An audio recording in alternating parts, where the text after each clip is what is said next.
Hello, welcome back to Onyi's World. Thank you for stopping by. If this is your first time here, you are most welcome. If you are a returnee, I truly appreciate it. My name is Onyinye, and I really appreciate y'all coming and watching these videos because it lets me know the content is not being made in vain.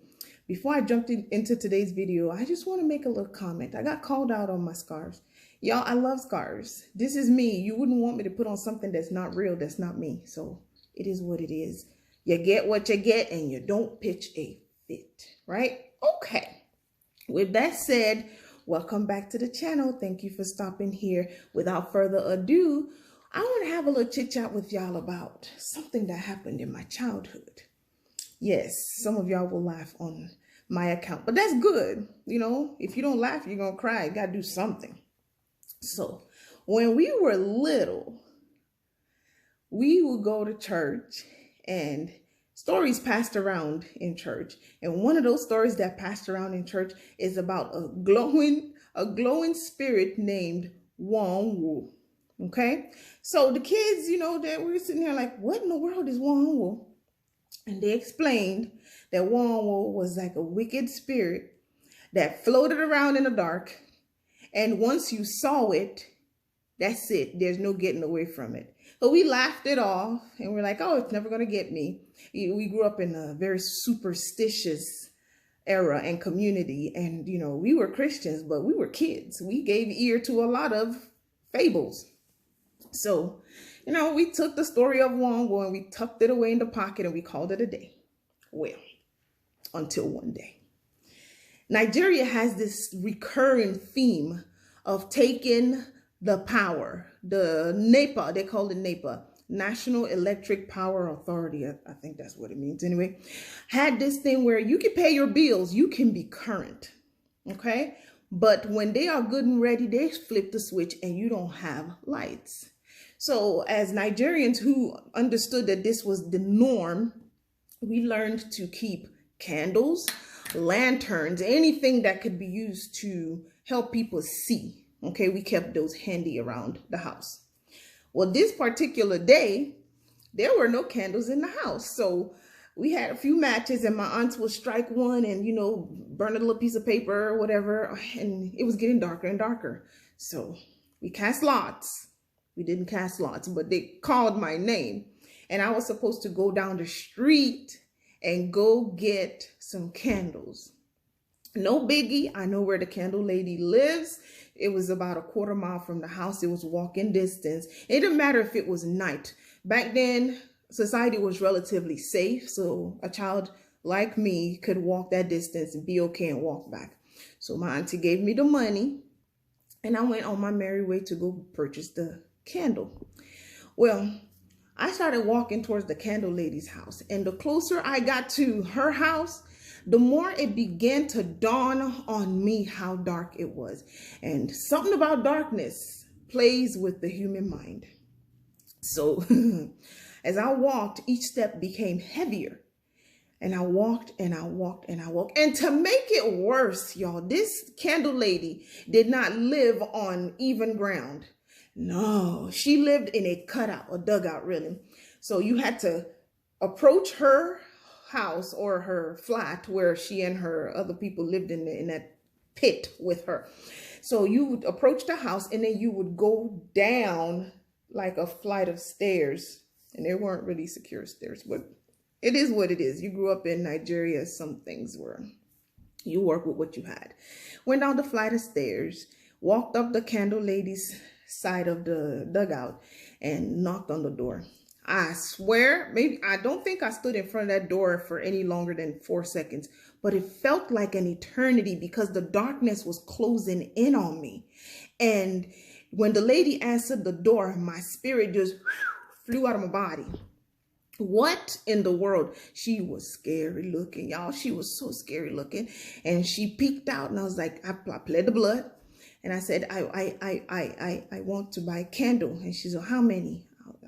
I don't know how many I bought. Told her, she told me the price. I gave her the money. She went in the house, got me my candles, came out and gave me the candles and the change and told me, to, bye. I'm like, bye to you too. So I turned around, left her house, and walked back up those stairs out into the more leveled part of the area where we stayed, and started walking home. And I was walking, it was, everything was a-okay. It was dark. It was dark, but it was okay. And then the road home was flanked with trees, houses behind trees, a walkway, all kinds of things.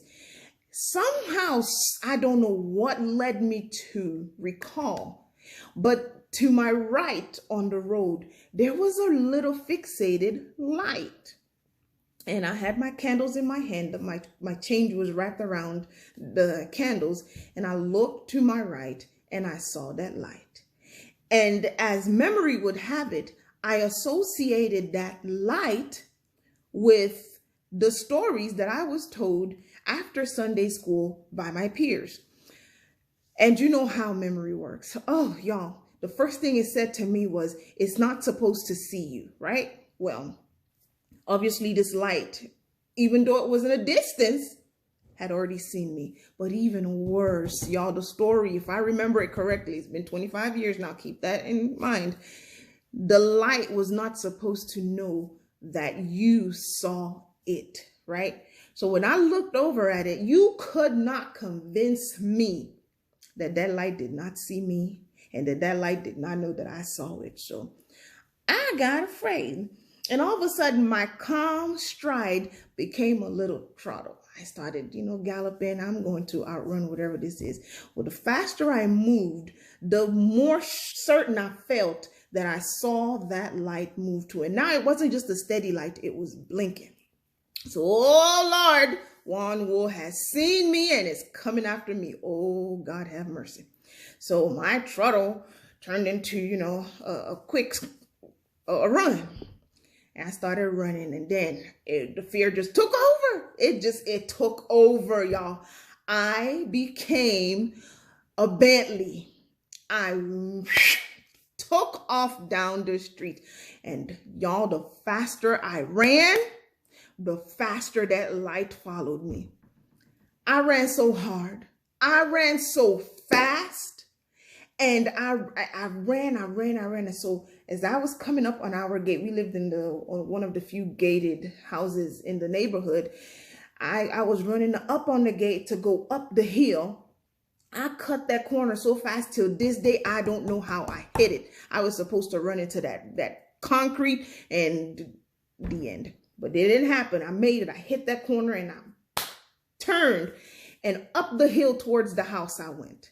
I ran up that hill so fast. And as God would help me, I felt that at this point, I seriously could feel Juan Wu breathing on my shoulder. Oh, one reach and it would catch me and poof, my family wouldn't know what happened to me. But no, I was born for the land of the living, y'all. I am not going to die. It's a lie. Shot up that hill. Now in front of our house, there was a septic tank, right? And that septic tank was divided from the house by maybe 6 to 8 feet of space. I leaped on top of that septic tank and I took 2 steps. From septic tank to the wall, the front wall of the house, I hopped. And boom, I ran into that wall and I just sat there breathing, knowing that this is it. Whatever it was that's chasing me, it's got me, and I gave it my best shot, but I'm dead. Now, as I was coming up the hill, right, to the right, I noticed a figure standing by the well. We had a well right in front of the house where we drew our water from. And I noticed this figure, but I was moving so quickly that I turned, saw the figure, turned again, and the figure was gone. I said, this dead gum one was moving too fast. It done took over the well. Oh my goodness. So I ran and I hit the wall. And as I hit the wall, I peeled myself up very slowly, oh so slowly. And I looked, and around the well, I was staring at the well now because I knew that whatever light that was behind me had cut around, become a person, and it was coming for me. Well, I was looking around the well like, if you're going to get me, I might as well see what you are. And I looked, And I saw eyes come around the way. I said, yep, there it is, my nemesis. So the eyes led to a nose and a mouth, and I focused in on it, y'all. It was my sister. It was my sister, and she came around there well, and she finally realized that it was me, and she said, what's wrong with you? Why were you moving that quickly? And it dawned on me that I was looking at her. And I looked at her, I said, why did you move that quickly? She said, I don't know. I don't know what came through the yard that quickly. And I said, I don't know what went around the well that quickly. We were dying laughing, okay? You would not understand the laughter that ensued if you appreciated the fear that was just the moments before that laughter. She came out, she's like, what had you running so fast? So I told her the story that I just told y'all.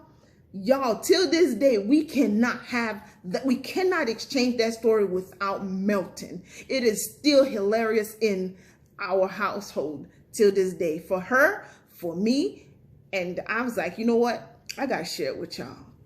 So in true fashion and the true sense of community, I want to know if y'all have ever dealt with something that so destabilized your ability to think clearly that it caused you to act in a way that you would normally not act. Now, this is a story, y'all. This is a story. Don't accord that to me. There are things that may cause me to respond in an atypical fashion, but it's not that. I just wanted y'all to know this. So comment down below.